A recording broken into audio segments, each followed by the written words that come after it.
Late last night around 10 p.m., a couple of our officers assigned to our West Precinct were dispatched to a serious injury traffic accident.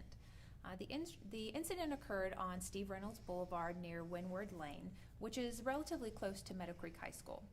When they got there, they found that there were at least 8 different patients who had sustained varying levels of injuries. And because of the severity of some of the injuries, they contacted our accident investigation unit. The accident investigation unit went out there and they learned that there were 3 vehicles involved. One of the vehicles crossed into oncoming traffic and struck not only one other vehicle, but that vehicle then backed into a 3rd vehicle. Because of the varying levels of injuries, unfortunately, 2 of the people that were inside one of the vehicles died as a result of their injuries. The 2 people that died in this case were children.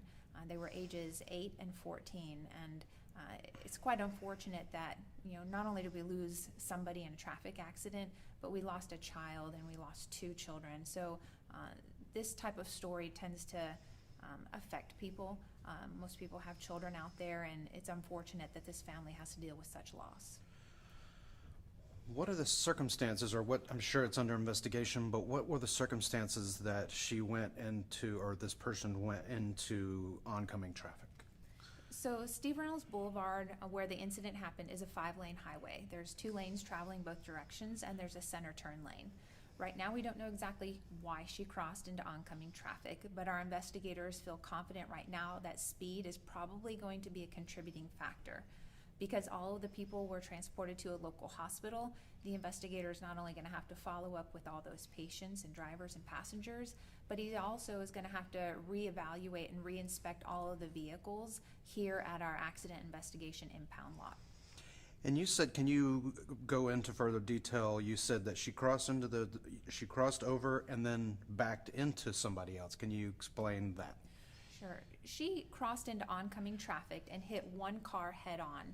That car that she hit head on was then forced backwards into a 3rd vehicle. So there were 3 different vehicles involved, 8 different people in those 3 vehicles, and 2 people died as a result of their injuries.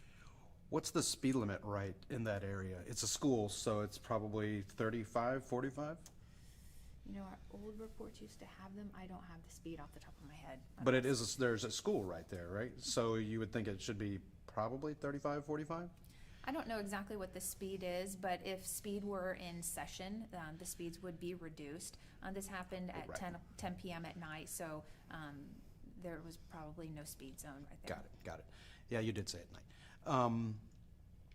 What am I missing out on? What have we not talked about that we needed to? Was the 14-year-old student at this school, or were they all from somewhere else? I don't know where these students were. Let me rephrase that. Sure. I don't know what school these children attended. They were from the Stone Mountain area. And though I don't know the exact relationship of the children to the driver and the other passenger, they all were residents of the same household. Okay. Now, what am I missing? Anything that we haven't talked about that we should have? I'm sure it's all still under investigation. Yeah, it's all still under investigation. We don't know exactly why she crossed into oncoming traffic, but 10 p.m. at night, there's probably not a lot of cars out on the road, but speed is being looked at as a contributing factor. Perfect. Okay. Yeah, it's a pretty complicated accident, but the maneuvers seem quite simple. We just have to figure out exactly why the driver did what she did. Is she in custody? To my knowledge, she's not in custody. All of the people involved were transported to local hospitals. So it's very possible that she's still at one of those local hospitals being treated for her injuries. And our detectives is going to follow up not only with her, but the other occupants of the vehicle to get a little bit more information before criminal charges are taken. Okay. I think we covered it. I think we did.